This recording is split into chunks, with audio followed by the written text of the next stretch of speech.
تو اللہ رب العزت نے اس کلام کو نازل کیا اور اس کی حفاظت کا ذمہ بھی لے لیا اب خود ہی اعلان فرمایا انا نحن نزلنا الذکر وانا له لحافظون، ہم نے نازل کیا ہے اس کو اور ہم اس کے پاسبان ہیں، ہم اس کے نگہبان ہیں۔ معلوم ہوا کہ خدا کی نگرانی ہے اس شریعت پر، اس کتاب پر۔ اس میں کوئی چاہے گا ڈاکہ ڈالنا، کوئی چاہے گا گھسنا تو گھس کر چوری کر لے گا۔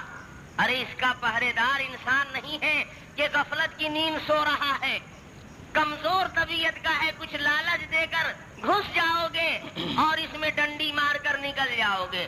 خدا کی قسم خدا ہی پا رہا ہے، اس میں چوری نہیں چلے گی، اس میں تحریف نہیں چلے گی۔ یہ شریعت